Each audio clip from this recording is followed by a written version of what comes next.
নমস্কার বন্ধুরা, স্বাদের ঠিকানায় আপনাদের সবাইকে স্বাগত। আজ আমি আপনাদের সাথে ছোলার ডালের একটা সম্পূর্ণ নিরামিষ রান্না শেয়ার করছি। ছোলার ডাল তো অনেক রকমই খেয়েছেন, একবার অবশ্যই এইভাবে ছোলার ডালটা বানিয়ে দেখবেন। এটা খেতে ভীষণ সুস্বাদু হয়। লুচি, পরোটা কিংবা রুটির সাথে এটা অবশ্যই একবার বানিয়ে পরিবেশন করবেন।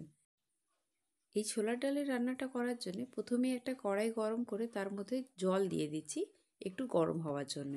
আর এইদিকে দেখুন, আমি ছোলার ডাল ভিজিয়ে রেখেছিলাম, 1 কাপের মতন ছোলার ডাল সারা রাত ভিজিয়েছি। এবারে এটা ভালো করে ভিজে গেছে, এটা একটু ধুয়ে পরিষ্কার করে নিতে হবে। আর এখানে দুটো মাঝারি সাইজের আলু চৌকো করে কেটে নিয়েছি।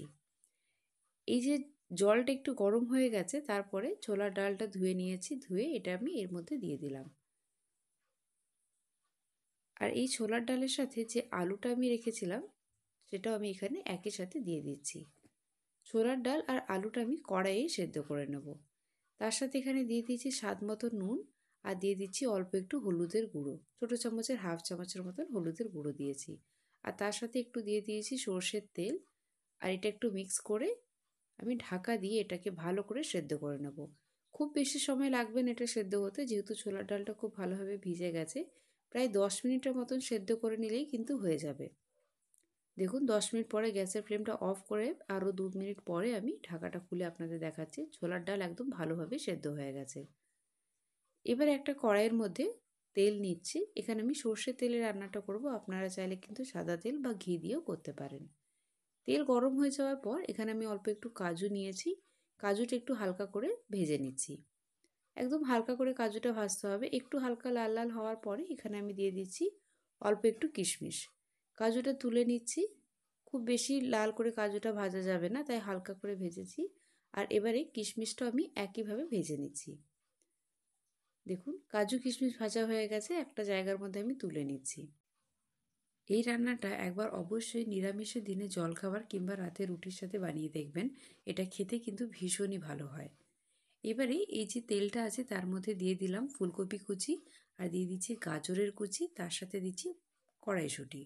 এই সব সবজিগুলো একটু ভালো করে তেলে নাড়াচাড়া করে ভেজে নিতে হবে। এখানে আপনারা চাইলে অল্প একটু বিনসও দিতে পারেন, আমার কাছে বিনস ছিল না, তাই আমি এখানে এই সবজিগুলোই দিয়েছি। এবার এখানে অল্প একটু নুন দিয়েছি স্বাদ মতন, আর খুব সামান্য পরিমাণে হলুদ দিয়েছি। দেওয়ার পর এটা ভালো করে একটু নাড়াচাড়া করে দিচ্ছি। নাড়াচাড়া করে এটা কিছুক্ষণের জন্য ঢাকা দিয়ে ভাজতে হবে। ঢাকা দিয়ে ভাজলে খুব তাড়াতাড়ি ভাজা হয়ে যাবে, আর সেদ্ধটাও খুব ভালো হবে। দেখুন, এটা আমি ঢাকা দিয়ে দিচ্ছি। ঢাকা দিয়ে এটা প্রায় আমি 2 থেকে 3 মিনিট রাখবো। আবার মাঝে মাঝে এটা আমি নাড়াচাড়া করে নেব। দেখুন, প্রায় 2 মিনিট পর আবার আমি এটা আপনাদের দেখাচ্ছি। এটা একটু ভালোভাবেই ভাজা ভাজা হয়ে গেছে, আর সবজিগুলো সব কিন্তু ভালোভাবে সেদ্ধ হয়ে গেছে। এবারে আমি একটা প্লেটের মধ্যে এটা তুলে নিচ্ছি। এই নিরামিষ ছোলা ডালের রান্নাটা আপনাদের ভালো লাগলে এই ভিডিওটি লাইক করার অনুরোধ রইল। এবারে দেখুন, সব সবজি আমি তুলে নিয়েছি, আর যে তেলটা ছিল তার মধ্যে আরও 1 চামচের মতন তেল অ্যাড করে এখানে দিয়ে দিচ্ছি শুকনো লঙ্কা একটা, আর তার সাথে দিচ্ছি একটা ছোট্ট দারচিনির টুকরো, দুটো ছোট এলাচ, 3টে লবঙ্গ, আর দুটো ছোট তেজপাতা। দেওয়ার পর এখানে আমি দিয়ে দিচ্ছি অল্প একটু গ্রেট করে রাখা আদা। মানে এখানে ছোট চামচের 1 চামচের মতন আদা দিয়েছি গ্রেটেড। আর তার সাথে দিয়ে দিচ্ছি একটা মাঝারি সাইজ টমেটোর অর্ধেক টমেটো এখানে কুচি করে আমি এখানে দিয়েছি। খুব বেশি এখানে টমেটো দেওয়ার প্রয়োজন নেই। আপনারা চাইলে টমেটো যদি বাদ দিতে চান তাহলে ব্যবহার না করলেও হবে। ছোলার ডালে টমেটো সেরকম খুব একটা লাগে না। তার সাথে এখানে একটু মশলা দিয়ে দিচ্ছি। প্রথমে দিয়েছি ছোটো চামচের হাফ চামচ জিরের গুঁড়ো, ছোটো চামচের 1 চামচ ধনের গুঁড়ো, অল্প একটু লঙ্কার গুঁড়ো, আর দিয়ে দিয়েছি দুটো কাঁচা লঙ্কা। এই যে টমেটোটা আছে এটা কিন্তু খুব ভালো করে দেখুন আমি একদম মিশিয়ে নিচ্ছি মশলার সাথে। খুব ভালোভাবে যখন টমেটোটা মিশে যাবে মশলার সাথে, একটু তেল ছেড়ে আসবে, তখন এখানে আমি ছোলার ডাল আর আলু যেটা আগে সেদ্ধ করে রেখেছিলাম, জল ঝরিয়ে নিয়েছি, সেটা এখানে আমি দিয়ে দিলাম।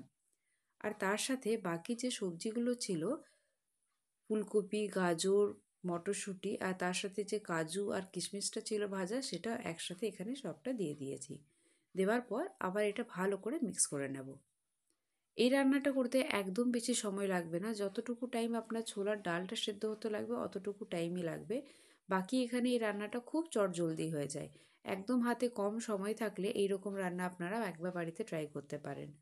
আর এখানে দিয়ে দিচ্ছি অল্প একটু গরম মশলার গুঁড়ো, ছোটো চামচের হাফ চামচের চেয়ে একটু কম গরম মশলার গুঁড়ো দিয়েছি।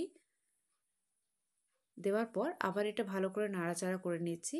করে নেওয়ার পর এখানে আমি ছোটো বাটির 1 বাটি জল নিয়েছি, কিন্তু দেখুন পুরো জলটা আমি এখানে ব্যবহার করিনি, মানে হাফ বাটির মতন জল এখানে আমি দিয়েছি। একটু যাতে সব কিছু একসাথে ভালোভাবে মিশে যায়, তাই এখানে জলটা ব্যবহার করলাম। আপনারা চাইলে ছোলার ডালের যে জলটা থাকবে সেটাও এখানে অ্যাড করতে পারেন। এবার এটা ঢাকা দিয়ে দিলাম, ঢাকা দিয়ে এটা আরও প্রায় 2 মিনিটের মতন করে নিয়েছি। দেখুন এটা খুব ভালোভাবে মিশে গেছে। এবার এখানে দিয়ে দেবো অল্প একটু ধনেপাতা কুচি, তার সাথে এখানে দিয়ে দিচ্ছি ছোটো চামচের 1 চামচের মতন ঘি। ঘি দেওয়ার পর এটাকে আরও একবার ভালোভাবে মিশিয়ে নেব। এই নিরামিষ রান্নায় ঘি দিলে কিন্তু টেস্টটা খুব বেশি ভালো হয়। এটা আপনারা একবার বাড়িতে ট্রাই করলে মনে হবে বারবার নিরামিষের দিনই এই রান্নাটা করি। এই নিরামিষ ছোলার ডালের রান্নাটা সাধারণ নিরামিষ ছোলার ডালের চেয়ে খেতে অনেকটাই আলাদা হয়, আর টেস্টও খুব বেশি ভালো হয়। এবারে দেখুন এখানে আমি দিয়ে দিলাম স্বাদ মতো নুন, আর তার সাথে এখানে দিয়ে দিচ্ছি ছোটো চামচের 1 চামচ চিনি। এই রান্নাটা একটু মিষ্টি মিষ্টি হয়, তাই বললাম রুটি, পরোটা কিংবা লুচির সাথে এটা সার্ভ করবেন, এটা খেতে ভীষণ ভালো লাগবে। রান্নাটি ভালো লাগলে অবশ্যই ভিডিওটি লাইক করবেন, আর কমেন্টের মাধ্যমে আমাকে জানাবেন আপনাদের এই রেসিপিটি কেমন লাগলো।